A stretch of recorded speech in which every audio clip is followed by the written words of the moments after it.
Thank you to Huma. Thank you, Putsandile, for organizing this, for bringing us together. And thank you to everybody that's here to partake in this conversation. And I think the only way for us to begin this is to begin with you and to begin with breath, with sound, with word, and with what we feel moved to read so that we have a taste and a feel of this work before we get into the conversation. Hi, everyone. Hello, Uhuru. Thank you so much for being here. I really appreciate it. It's a very difficult time. As we know, there's a lot that is disorientating today. There is a lot that we cannot adjust to, and I feel like we have a right to be maladjusted because, you know, there's just madness in the world right now. And so I just want to open by grounding that and acknowledging that with a poem that is one of 7 in a suite that is called Spells for Palestine. Spells for Palestine. Resistance is devotion. Resistance is devotion to self, to lineage, community, and ancestors. Resistance is devotion to land, to love and language, to life. Revolution is a love language. Revolution is devotion to life as love, as creative force, as continuity of the dreams held by those who birthed us. Resistance is the devotional act of birthing the intergenerational prayer, responding to the call of love for lineage, language, and land.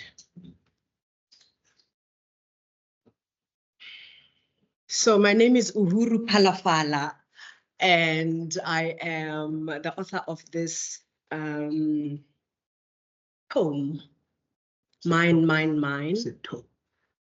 It is an epic in 6 movements.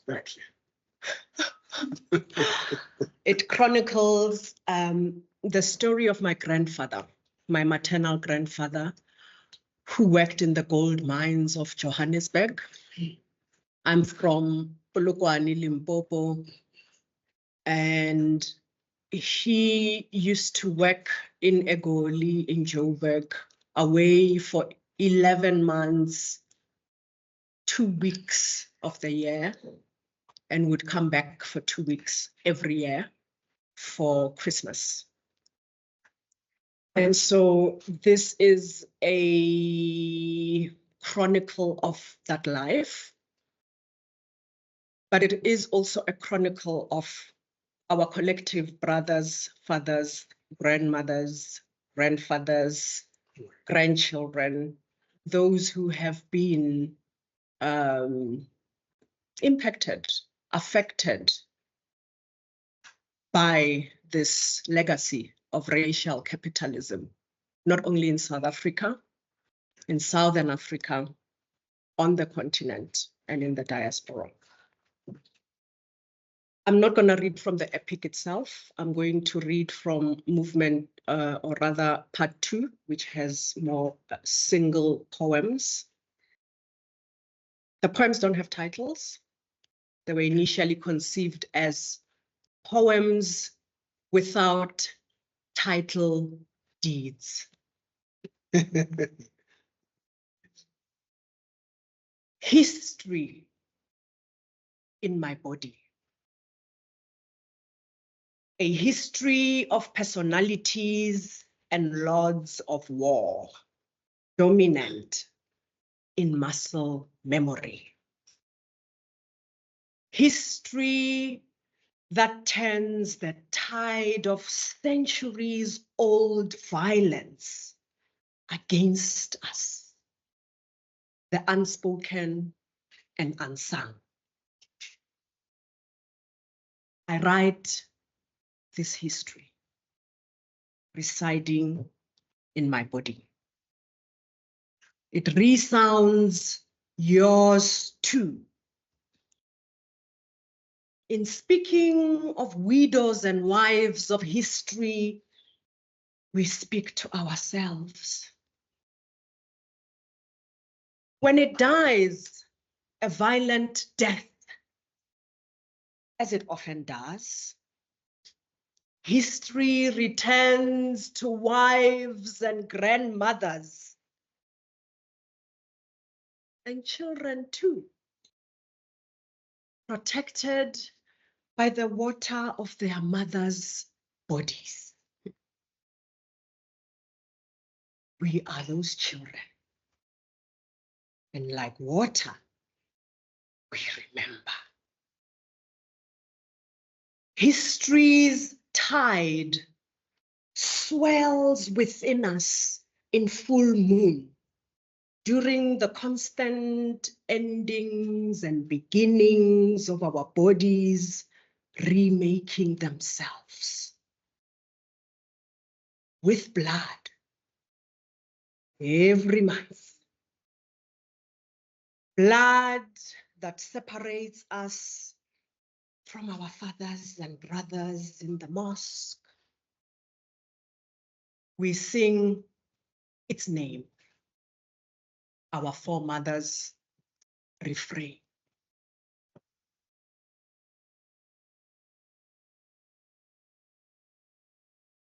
Black women likely to suffer from severe uterine fibroids.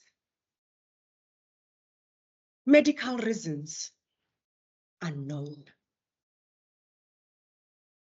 Speculation cites diet, weight, alcohol, even hair relaxers and shampoo. Colonial sexual warfare is not suspected. Systemic rape and terror of invasion are not cited. High infant mortality rate, swallowing and entombing grief, loss, and mourning, burying children and husbands in cemeteries of our bodies don't make the list. White boot to pregnant stomach, gynecological experiments,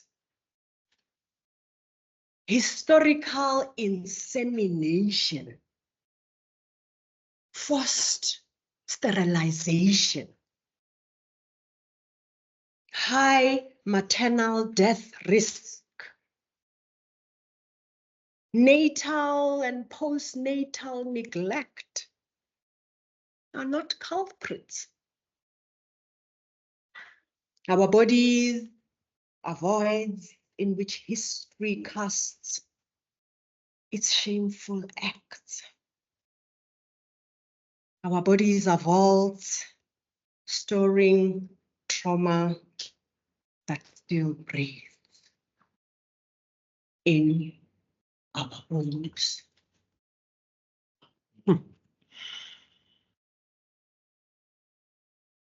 Unburied. A moment of silence. A moment of silence to listen to the good book that's not conceived in your language. Gather your firstborn sons and all adult males as offerings of your race to the shrine of modernity. Close your eyes. Close your eyes and witness in the stillness the hollowing of stolen, our gutting and scraping by a benevolent mission, extracting our spirit directly out of our bodies, powered by the sweat of our brow. The fall from pastoral heaven into the golden gates of mercantile hell. Hallowed be our names.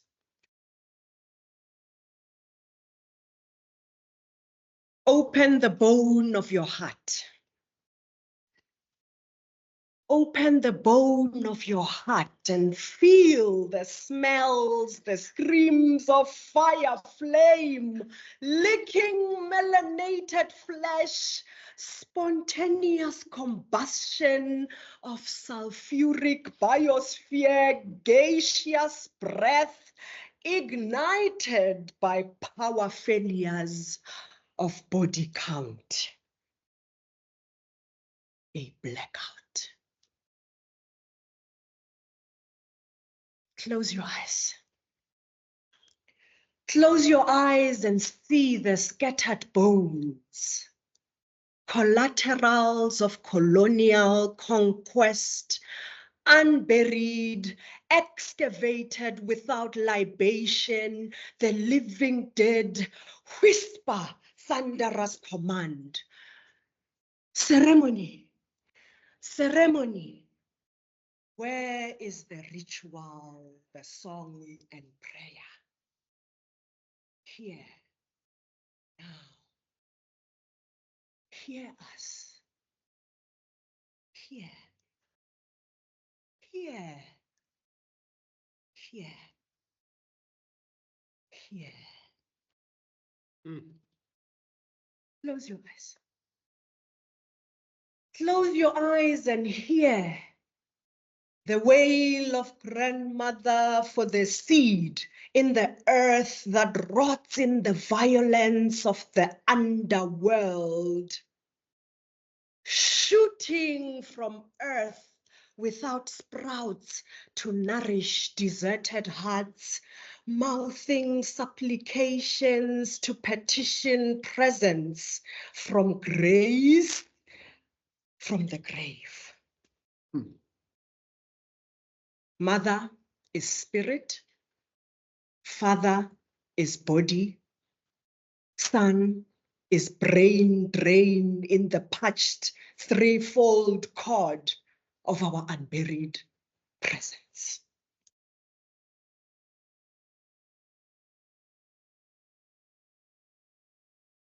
We gravitate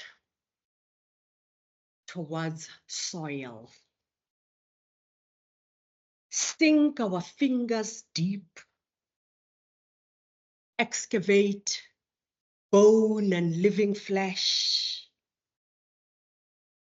Listen to the ground for our fathers, brothers, husbands, and sons in the heart of dust, damp, and darkness.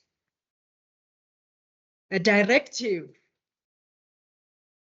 for pregnant Black women to eat soil and keep sons safely buried in their wombs, away from the tombs of the mines. Maternal instinct to protect, mutilation of Black labor. Thank you so much.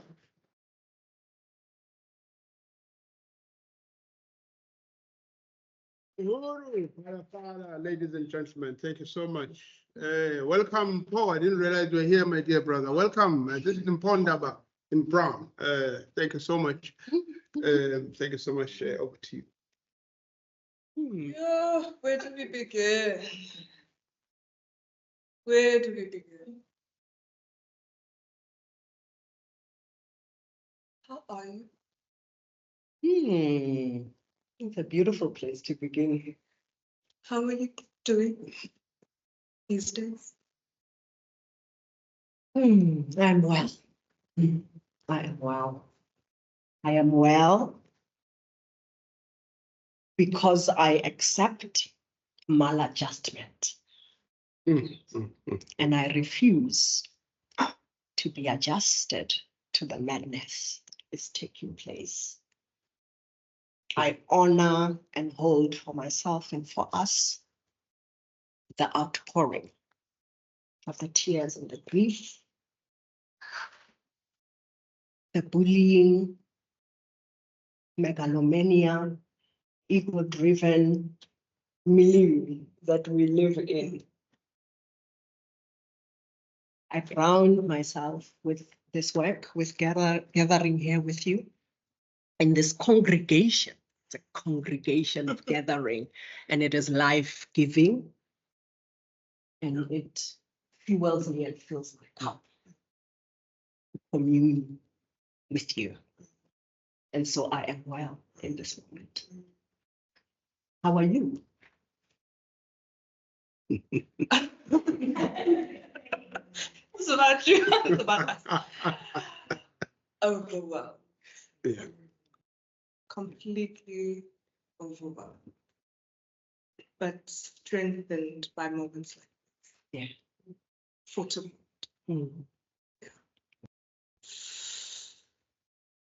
Okay, so I've got notes, questions in my notebook and on my laptop because of the ADD and all that stuff, because of the jumpiness of my mind. Right. So where to begin? I think I really want to begin by saying that when I was reading and rereading and researching and prepping for this conversation, I just kept thinking to myself, this is an impossible story to tell. The magnitude of it can't be told. Yeah. And yet it must be told. Yeah. And you have contributed so powerfully to this telling. This is an incredible work. I've had conversations with you about this in previous years at Open Book, and so this is the second time we're sitting down to talk about your work, but at least now this time I get to just focus on you and your work. And when I was thinking about how did you do this, how did you tell the story, because you read from the second section that has no title deeds, called Deeds. And I thought to myself that this work really throws into crisis this idea of authorship with a capital A, that sort of Euro-American fixed dominant idea of like authorship. Because as you say, this is a communal work, this is ancestral work. The work that you're interested in involves Black arts, critical race studies, but also you're interested in ancestral wisdom, plants, the cosmos, water, our histories, our lineages. And so when I was looking at how this came to be, I was really refreshed when I heard you talking about writing as ritual. Yeah. And you spoke about writing in community, that this book came about writing in community, and that this is a work of co-creation. And you spoke about something in a different conversation that I so want you to take us deeper into, which is this idea of witnessing. So would you talk to us and take us into a deeper consideration about witnessing, as well as why you chose poetry as your medium of intervention. Mm.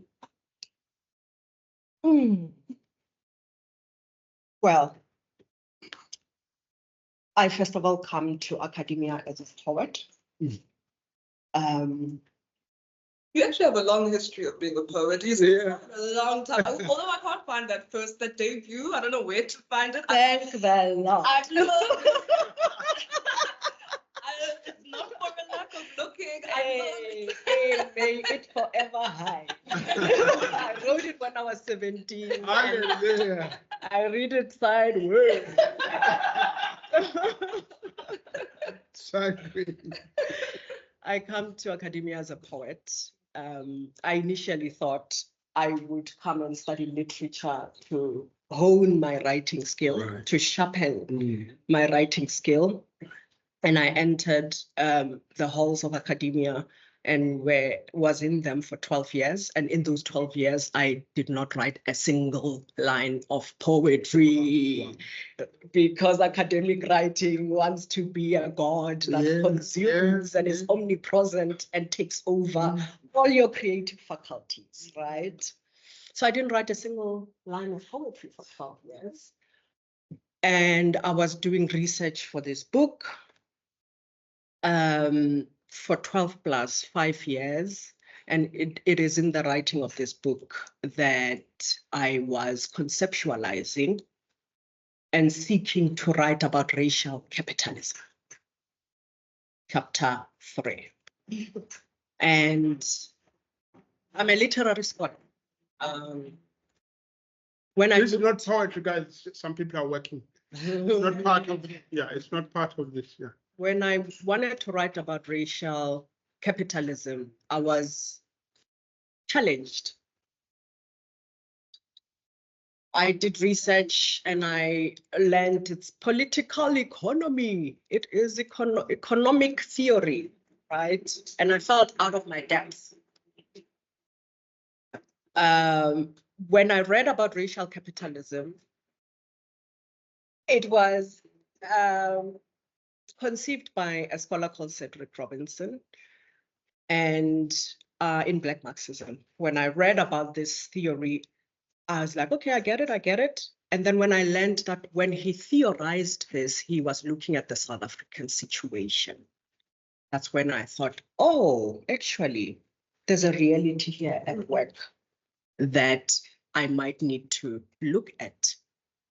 The mining industry being the foundation of Southern African modernity, the foundations of racial capitalism, the foundations of colonial modernity. And so while doing that research around racial capitalism, I then, of course, my grandfather approached. This is 2019, and he passed in 2017.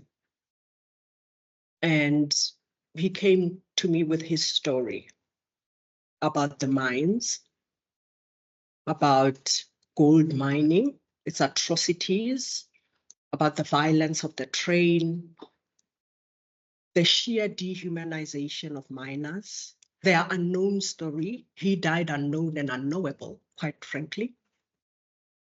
And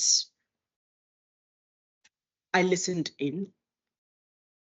And so when I say this book is ancestrally co-created, I mean that I had to devise another way of creating, of making, of producing. In academic training, you are taught to act upon, to produce knowledge, to be a singular author, to be a singular genius, to celebrate that moment. And I had to overturn. I had to overturn that and allow knowledge to happen to me, allow myself to be acted upon, create ritual space to enable that agency of my grandfather from the ancestral realm, the living dead, to hone and harness my own way of listening so that I can hear him, so I can be loyal to what it is that he is telling me. In my book, I theorize about jazz. Jazz is central to my practice. It allows me to dislodge this kind of academic way where you are the singular actor. And I was talking to Duduzo Makatini at the time, and he has this beautiful formulation that released me. He said, we do not compose songs, or we do not compose knowledge. We compose ourselves to return to song. We compose ourselves to return to knowledge. So I had to compose myself and return to the knowledge that is always already there, available to us. And in composing myself, in overturning all that I've been trained in doing, I came at this work in a different way. In a way that is co-created. My name is on the cover. And this is a book, you know, it has its own politics, but the way in which I deliver the work, the way that I've kind of devised its embodied performance, its deliverance, takes into consideration that co-creation. And I've also began theorizing about this process because it is not one that is spoken about. It still feels like if you say, in academic spaces, if you say, my grandfather died in 2017, in 2019, he told me his story, everybody's like, hey, you know, you write that in a paper, reviewer A and B says, disjuncture, what's happening here, right? So there's a way in which theorization around this also has to happen. And that's how I use the term witnessing, not witnessing. It's not mine. I think with makers, radical thinkers like Bayo Akomolafe, who offers witnessing as the process I've just described. That we are not always the ones witnessing. We are not always the one observing. We in turn are always witnessed. We are co-creating. We are with each other in the witnessing. What I seek is already seeking me. Especially when we think about our knowledge systems. They are living and materializing and productive in our everyday lives. We do not see them as knowledge, but when we overturn and compose ourselves to return to it, it already has been witnessing us. Now we are doing a witnessing. And it is that witnessing which you can also think about in quantum mechanics terms, right? The observer and is the observed. And depending on who is observing, the observed morphs and changes. So it's what I'm saying about this is it's also a very deeply philosophical theory that we already live in practice. So yeah, that is the witnessing, the ancestral co-creation, writing as writing, writing. In this book, I'm glad it's out because what I do poetically, I theorize in that book. I propose reading and writing as a literacy system that speaks to what I've just described. Reading, REEDING, to read, right? To be a reed and have wind move through you and produce sound, to be acted upon, and also, be in a space that you are open to be acted upon. And writing as ritual, as listening in, as writing as reciting, as writing with. Yes, so it's all available for you. Bye.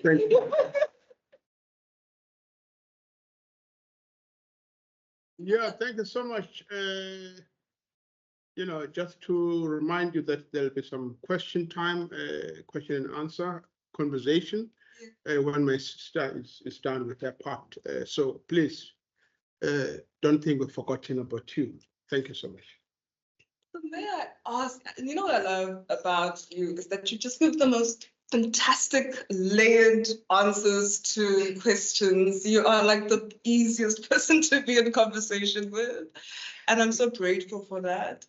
But I wanted to ask if I could make a request for you to please read the poem on page 65 to open up a particular conversation. Gladly. Oof. Okay. I know. I know. 65.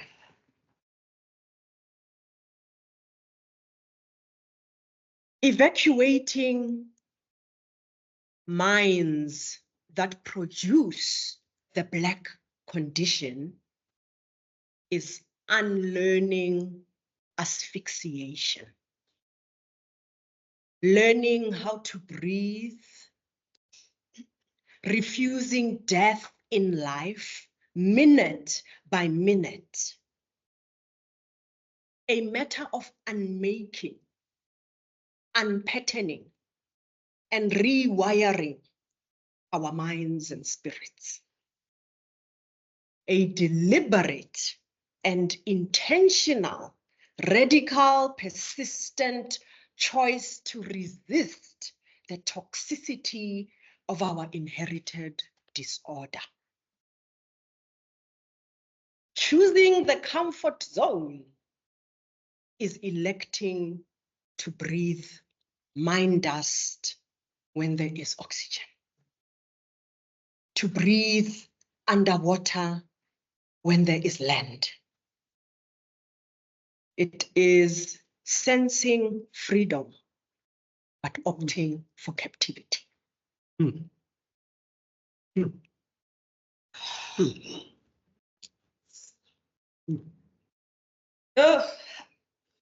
So in my mind, what I was struck by is that you bring together a series of distinct movements that work and stand separately, but also together.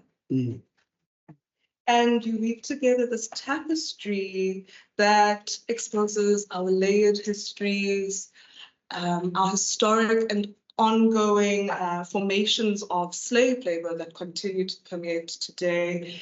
You think through dispossession, and your work also holds breath as an accumulative space. And so I want to think through and work through this idea of unlearning asphyxiation and learning how to breathe. Because when I think of this particular text, and I'm thinking even in the space of UCT, your alma mater, and what it means for you to breathe in this space. What I thought when I was reading this text, a quote from M. Nobese Phillips came to mind. Because this text, she writes, the text works like the lungs, and we breathe for those who could not breathe before. Oh, wow. So would you talk to us about breath, as well as this idea of geopoetics and how this ties to breath in this work? Because you connect geopoetics to geopolitics so strongly. And I was wondering if you could take us on that journey. And then we'll come to UCT. Do we have to? No, we don't. breath at a very physical, literal level. Wow. There's sabotage. But, Every time I begin talking. Capitalism. there's sabotage, but we shall overcome. We shall overcome. Sorry about that. I think they're trying to fix something here. At a practical level, mining attacked through mine dust the lungs of the miners. That is at a very basic and practical level. I had a conversation with my mother, who was taking care of my grandfather when he passed. And she said to me that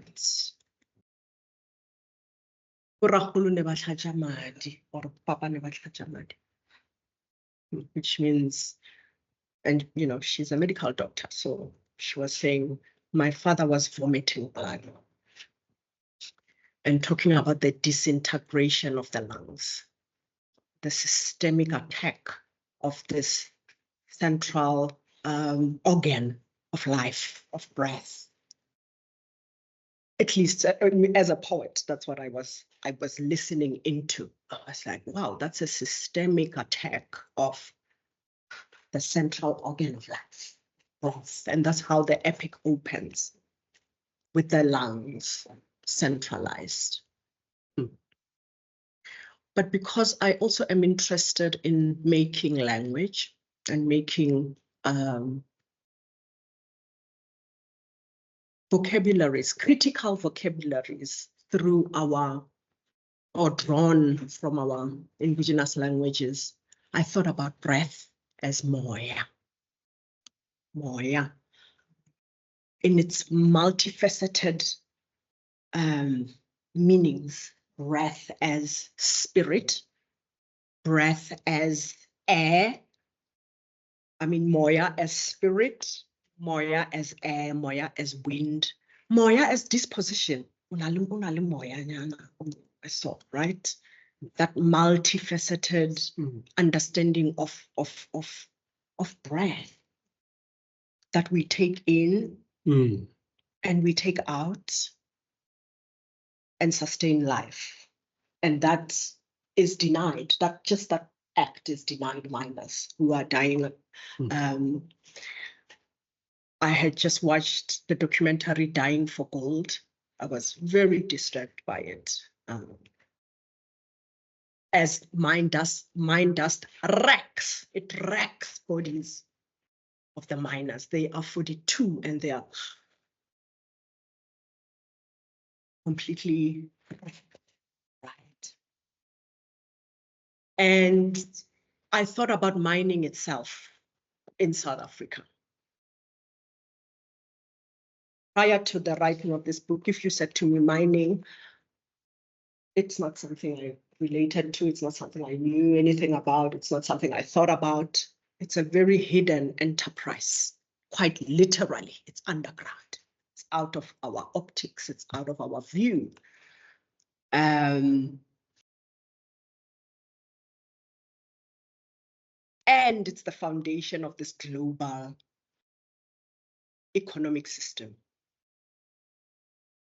that has configured and reconfigured geopolitics. So I was like, oh, geopolitically, we are very much, you know, favorable to the rest of the world. GDP comes up a lot, you know, the structuring of GDP. And I thought about what it would mean to listen into the stories that are not told about the makings of those geopolitics. So geopolitics is concerned with diplomacy, international relations, legalese, hemispheric politics, and so forth. But hardly do we hear storytelling. Hardly is the body that experiences, that is impacted and that is affected in their everyday lives by these geopolitics. Hardly do we hear those stories. We hear about GDP, we hear about growth. At the end of the news, there's gold prices and graphs and things like that. But where, at what cost? Where are the stories of the people? Where are the stories of the miners? And so I thought about geopoetics. How do geopolitics sit in my grandfather's body? How do geopolitics sit in my body as his granddaughter? And that's what I was kind of looking to get closer to sonically. What is the everyday hum and frequency of the minds? What is the sound in the morning? What do miners wake up to? What do they sing? What do they eat?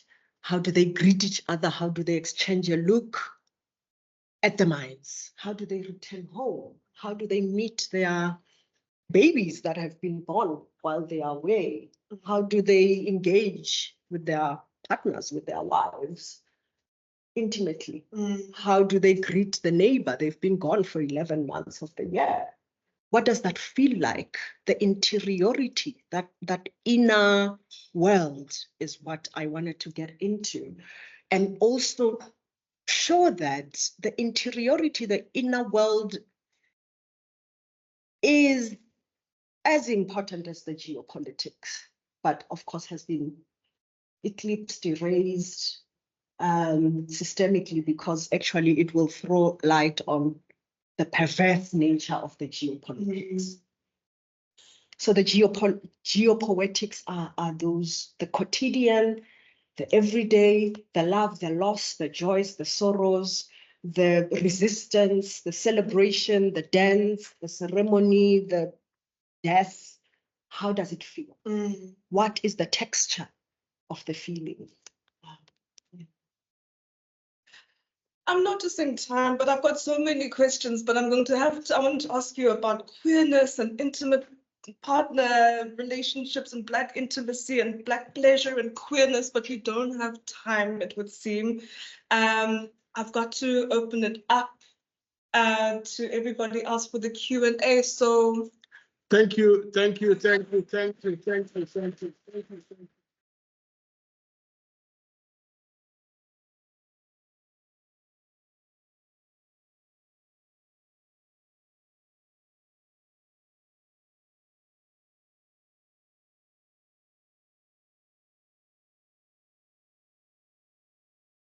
I'm happy that we got Cindy to do this. I would not have pulled it off.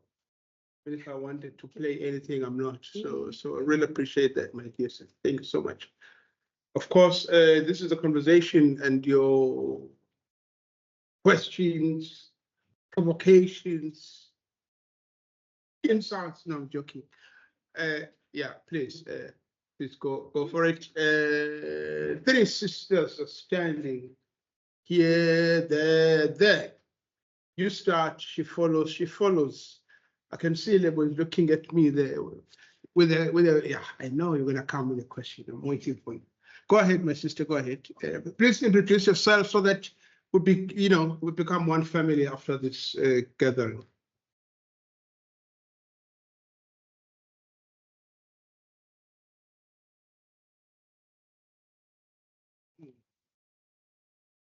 My esteemed colleague, actually highlighted this event to me, and he's been sort of looking at the nexus of art and scholarship, and basically, I think that's why he also invited me here. So my interest is in how we speak about the mines and the fact that we had a film that we made that could easily turn into a PhD, could easily turn into a journal article, but how is it going to connect to the audience that we want the message to go to?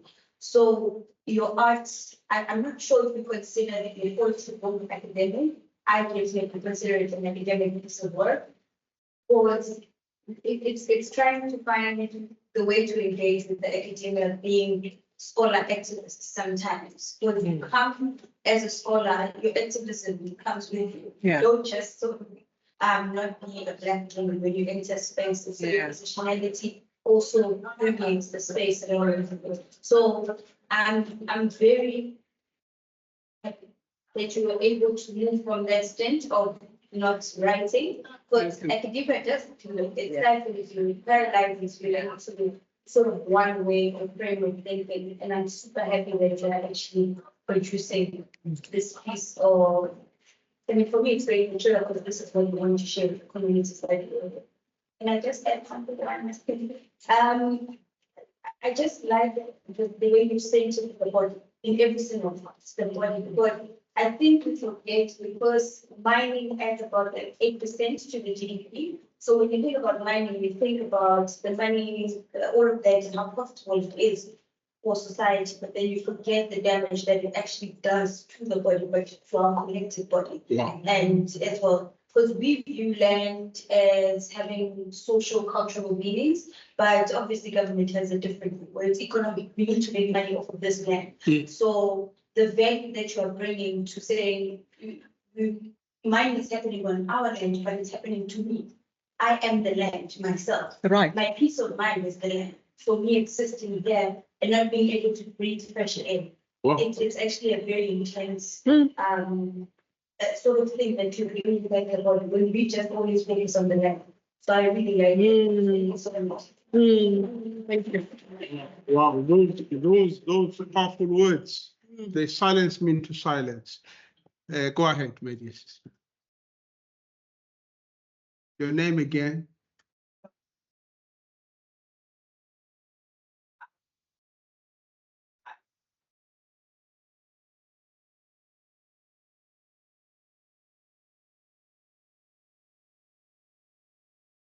Experience the gems that I can find through it. So I really, really appreciate that I've encountered this human space through a random encounter.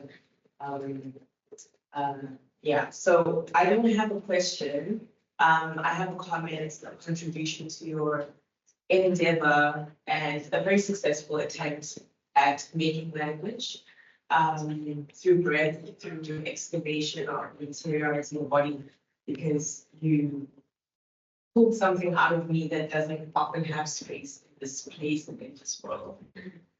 So an ode to your grandmother, to you, to the work. I just want to say that what I appreciate about poetry, as a medium for this wisdom that acts upon you, is that it is almost alinguistic. It's not bound to a specific Latin or understand language. It's bound to effect. I thought of this specifically when the question came to my mind when you mentioned that your grandfather came to you with his story. The question for me was like, how could you hear what he had to say? I can imagine. How can we? How could you hear what he had to say? Because I often feel like even if I want to receive, I don't know if the canvas is correct. You know.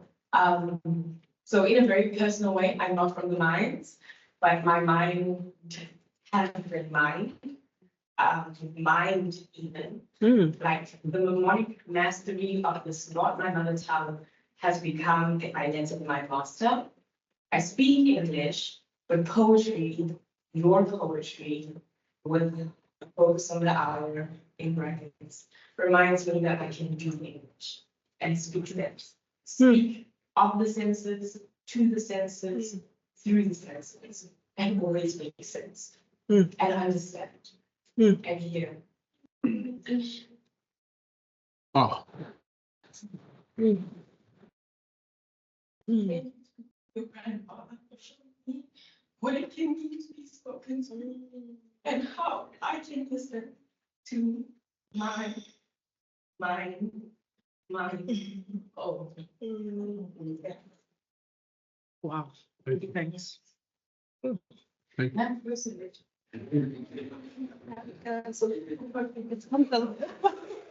I'm canceling it now.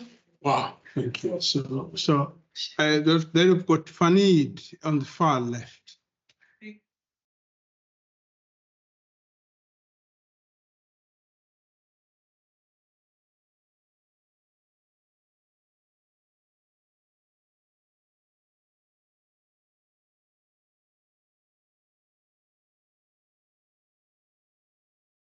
curious about your journey of hearing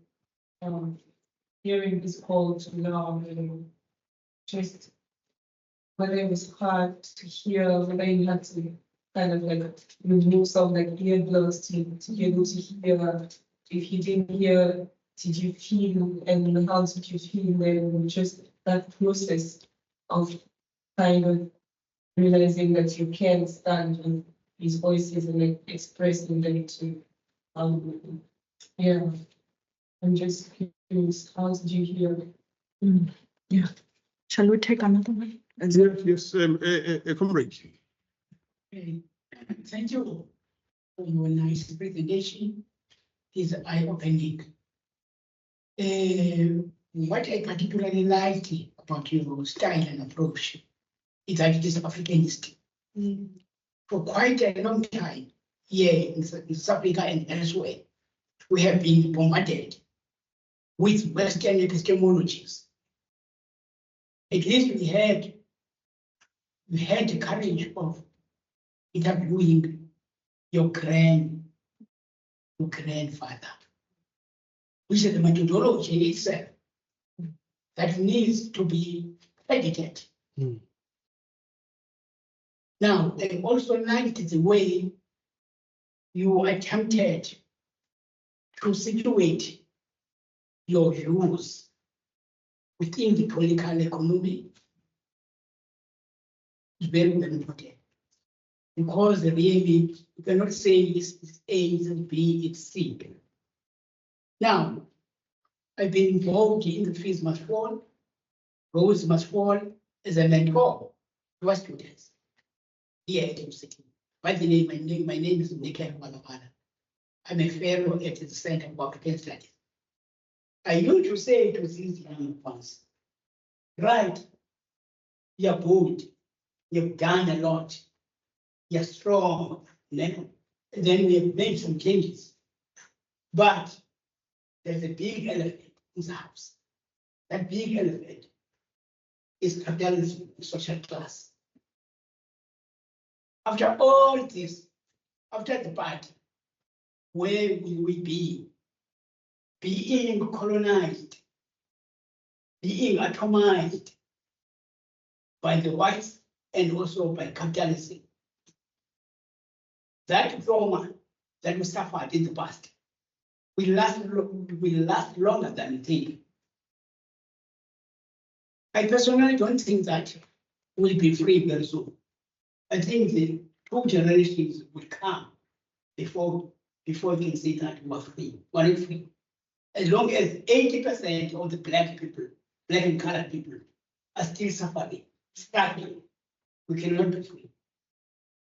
Now, sister, I would like to ask you now these 2 questions. First of all, do we have an intention to translate the book into vernacular languages so that it can be popular? Good. All South Africans. Second, lastly, do you have an idea of trying to approach education department schools that some of the programs can be included in the syllabi and curriculum? Thank you.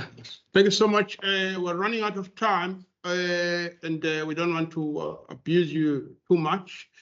This is my sister there, Mina, and my brother here, and then we call it a day so that you guys can also be free to move on and do other exciting things. Thank you so much. Amina, go for it. Yeah. Thank you so much for this beautiful conversation.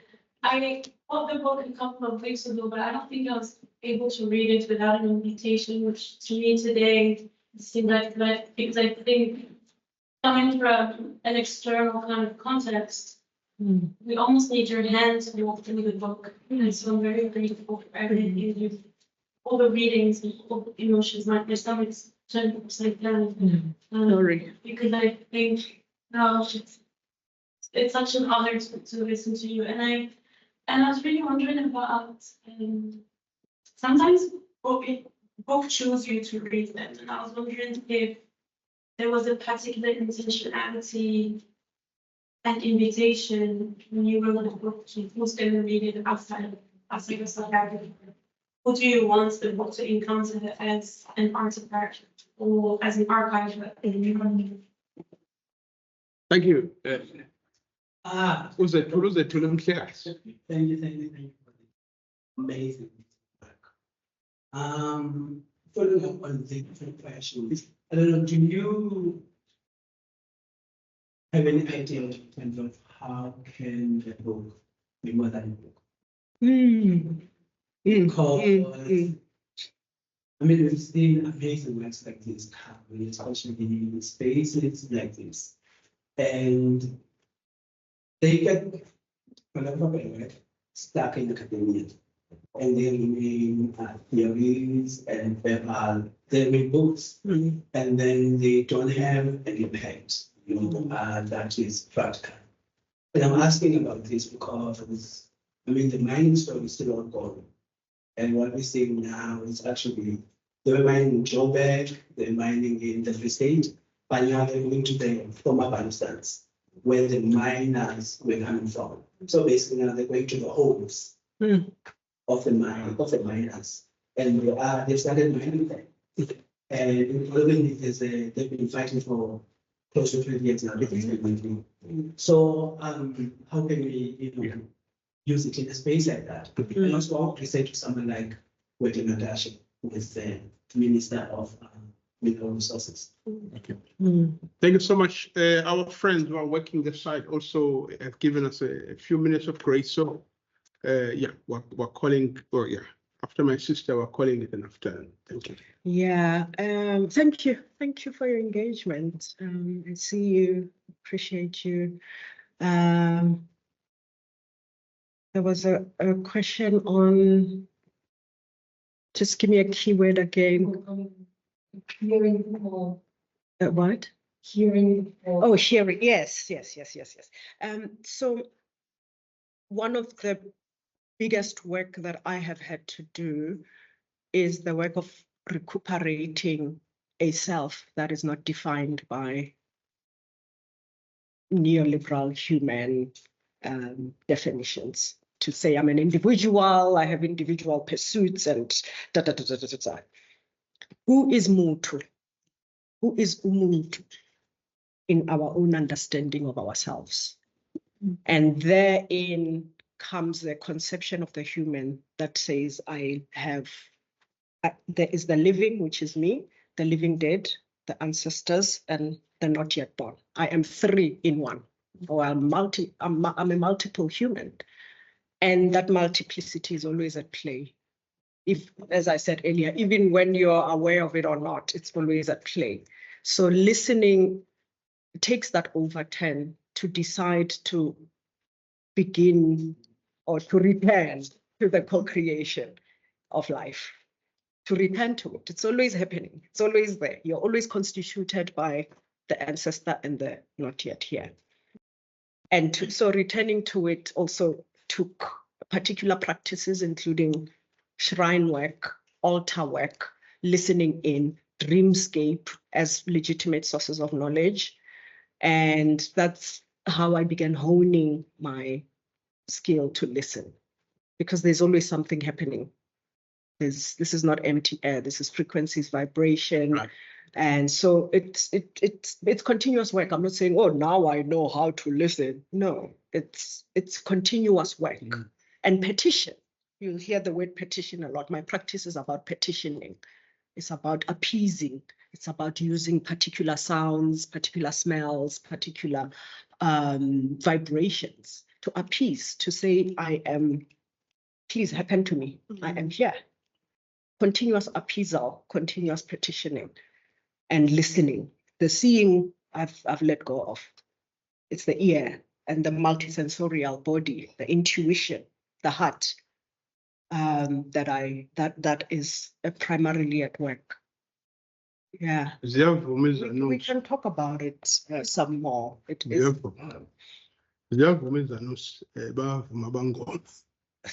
Thank you so much. I think that these questions are related. I think this is our this is ours. I always say mine is ours. Right, right. We must claim this book as ours, must claim it as your story. When I read this book and people say to you, I'm so sorry that happened to your grandfather. And I'm like, pause. I swear to you, if you go ask at home, if there's been any minors in your lineage, the answer will be yes. Yeah. It is such a hidden history.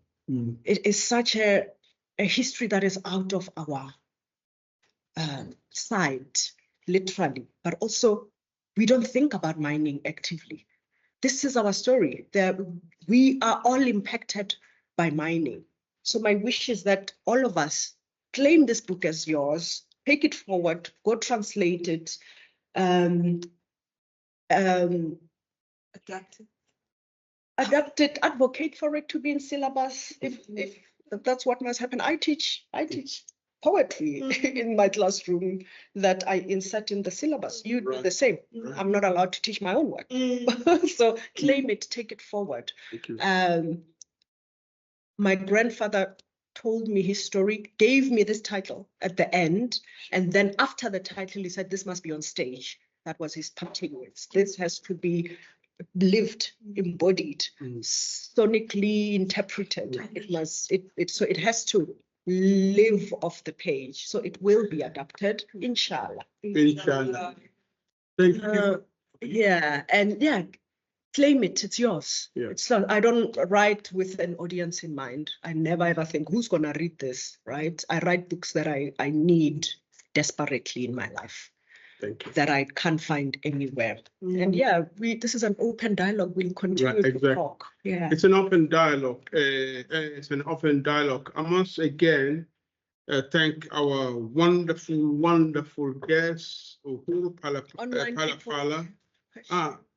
Is there anybody online who asked anything? Yeah, those guys that side, they're about to start. They're trying to do something. Our neighbors. So, but thank you so much for being such a fantastic audience. You've really graced this place, really. I mean, I haven't had a poet since I came here, and I've got two. For the price of one. So I'm really excited. So thank you so much. And thank to the colleagues at HUMA, Institute for Humanities in Africa, and other beautiful people who are here from different departments, even somebody from medical school, medical campus, and so on. I'm really honored that they came, you guys came, you really made this place cook. So let's keep it cooking. On Thursday, for those who are here and want to have some fun, we've got the fabulous, the wonderful, the magnificent Nomfundo Aluba Junctures. She'll be here as a guest of attire. My dear sister here, Dominic Somda, will be, having a conversation with her. Nomfundo Aluba, some of you know her, fantastic pianist. She calls herself actually, she sings and and she says, the voice there, her voice actually is this. She's a wonderful sister, wonderful talent from South Africa. So come back and enjoy with us. Siabulele, thank you so much.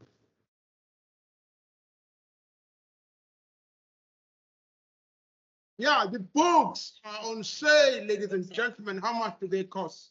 She'll tell you, please, let's support, guys. Let us. Books available. Yeah, let us do that. Combo special. Combo special. Combo special. Come through. Combo special. Erato. All this.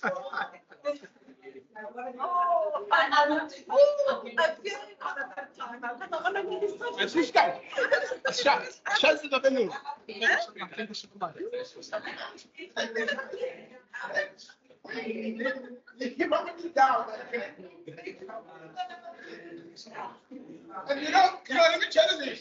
When I asked, it was not like chemistry.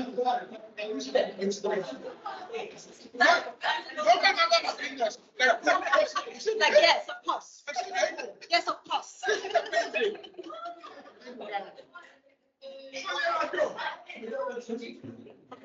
What are we considering to now? Hey. We always keep it going.